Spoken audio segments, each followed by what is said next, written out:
in the newsroom. Yeah, it's time for The World This Week, 7 days, 4 Paris-based correspondents. And with us this week, journalist Craig Capidis, author of Mona Lisa's Pajamas. Welcome, sir. Hello. Also with us, correspondent for Dutch radio RTL4, Stefan de Vries. Your latest book, it's in Dutch. Remind us again the title. Under My Souls in English, but Under Mijn Zolen, about the Arab Spring. Okay, all about the Arab Spring. Celestine Bowen, freelance reporter, always welcome. And Anthony Bélanger, who hosts Le Blogueur on Franco-German television station Arte. Welcome, sir. Thank you. And we want to thank you for your feedback throughout the week on The World This Week's Facebook page and on Twitter. You can follow us at FrancoisF24. Now, is it all his fault? The captain of a mega cruise liner in the dock after steering the boat too close to the Italian shore.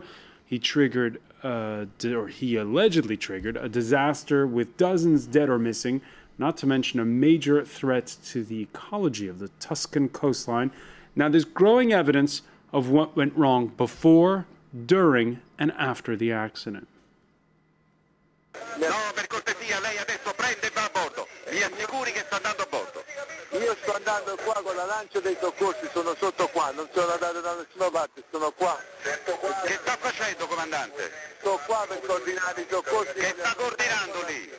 Vada a bordo, mi coordini i soccorsi da bordo. Lei si rifiuta? No, ma si rende conto che è buio e che qua non vediamo nulla. E che vuole tornare a casa, Schettino? È buio, vuole tornare a casa?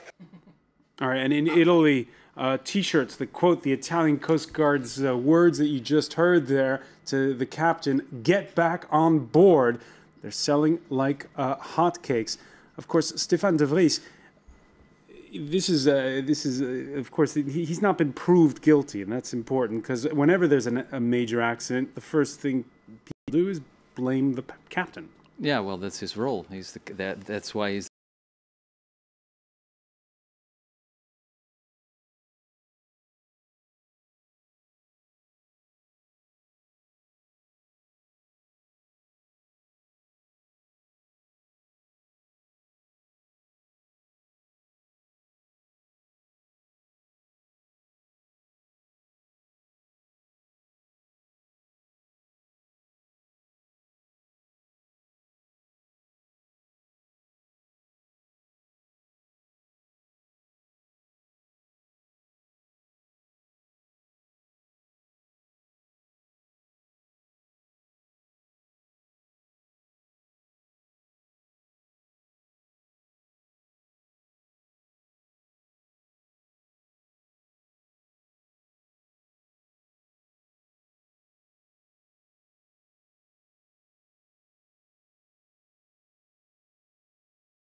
one before that in October, the banks allegedly agreed to take a haircut of 50% because Angela Merkel forced them to.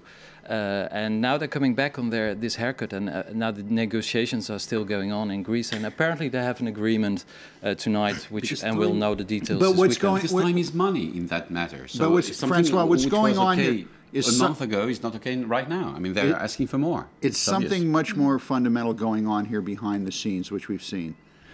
And this is the key to it. You are seeing a battle royal between government and the private sector. The government, Greece and the EU, want to keep Greece as a member of the EU for political reasons. It makes a lot of sense. The Eurozone. The Eurozone. Yeah. Okay, this is a political decision. What the market is saying is, to hell with this. Get him out of the Eurozone. This is bad for business.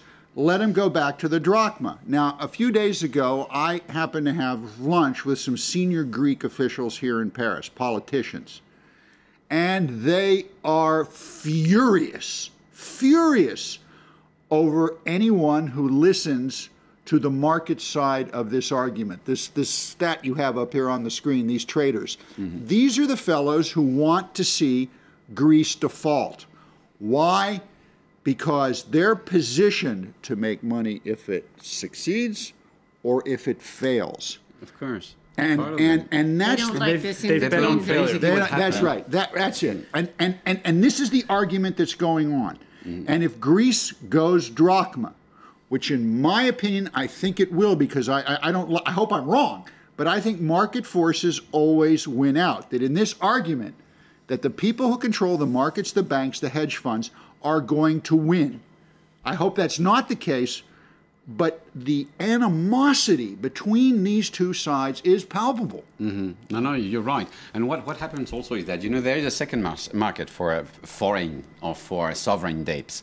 And a lot of them bought Greek debts for nothing, for something like 20% of his face value. So they don't want the Greek debt to be devaluated 70 or 80% because it's the price they paid already for that debt. So they want to earn money with, an haircut at 50% will be perfect for them because they would earn something like between 20 and 30%.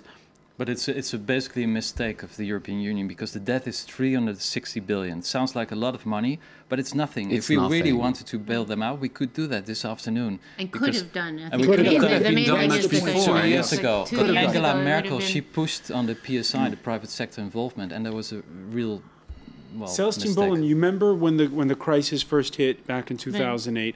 We thought, okay, we're going to now have a real rethink about the rules of banking. Did you at the time think it would happen? I mean, I think, for the same reason that we were saying, I mean, the private, sector is a powerful force. And when it comes down to it, as we've seen in the United States and the UK, the city, we saw that this, I'm sorry to move the debate to another subject, but when, the British walked out of the talks at that summit, the whole reason was because they didn't want to disappoint the city. They wanted and so basically the city ruled, which is to say, the British Wall Street. So, I mean, I just think that the problem is, yes, there have been changes. To be honest, I can't give you the sort of chapter and verse of what has been changed, but I mean, in many, we see the resistance to precisely the financial transactions. And I want, just before we go on, I just one more comment on Greece. Craig Kapidis on Twitter. One comment from Teacher Dude. He says, Greece spends billions on U.S. jets to protect itself from Turkey, which buys its jets from U.S. Lockheed is laughing all the way to the bank. Which is stupid because, they're spending something like 6% of their GDP in defense, which your is Twitterati contributor is absolutely right. This goes back to the whole fallacy of the economic strategies in many of European Union countries.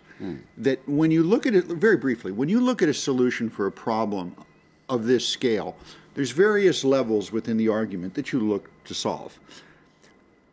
When we've talked about this before, what can fix this is nothing short of an elemental root and branch shift of how capitalism operates. Capitalism operates on two principles in the real market, and only two. from unemployment to whatever else you want to talk about in business, it all hinges on two things: tax rates and interest rates. And until governments and politicians, and I have no idea how to actually go about doing this, but to actually sit down and figure out a way to recalculate, redefine, in essence, tax rates and interest rates, this type of problem is going to continue. That's the whole underlying concept, the foundation of all business. What your tax rate is, what your interest rate is. That's why people hire people. That's why companies fire people. But may I just add something about Greece? I'm not that pessimistic as you are. I think that Greece will remain in the European Union and will go on with the euro, because it's a big decision to take for the European Union than to give up Greece. You're right saying that you've got a battle between, on one hand, the markets, and the other hand, the politicians. And I think at the very end, that's a moment of reckoning, a very important moment for our history. And I think that the politicians will prevail for the very first time in, let's say, 10 or 20 years. I'm that optimistic. All right, Stefan de Vries, before we go to the break, your prediction. I'm also optimistic, but it will be a very long road, and we're not going to win it with the people who are now the captains on this sinking ship. Celestine Bolen? Let's say. I also think, I mean, the implications for very many people in very powerful countries, actually, of Greece's moving out of the euro is just too great, and therefore they'll do everything to prevent it. The question is whether what they do to prevent it will be worse than just letting it go. I hope they're right. I hope my colleagues are right, and perhaps my analysis here comes from way too many years of covering the markets and how these rich and powerful people manipulate them. But I hope you're right, because it should be a political decision. All right, a jaded Craig Kopidis there versus the rest of the panel. When we come back, we're going to stick to this topic and talk about the pronouncements this week of the new Italian premier. He's been a bit feisty. We'll hear what he has to say. Stay with us. It's The World This Week.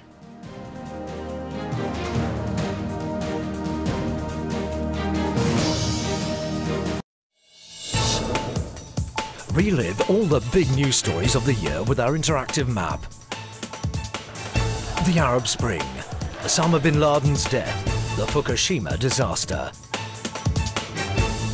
the Strauss-Kahn case, the debt crisis in Europe, the trial of Ivory Coast Laurent Gbagbo, the floods in Australia and Thailand. The year 2011 in review, a joint France 24, RFI, MCD production. Don't miss it, it's on France24.com.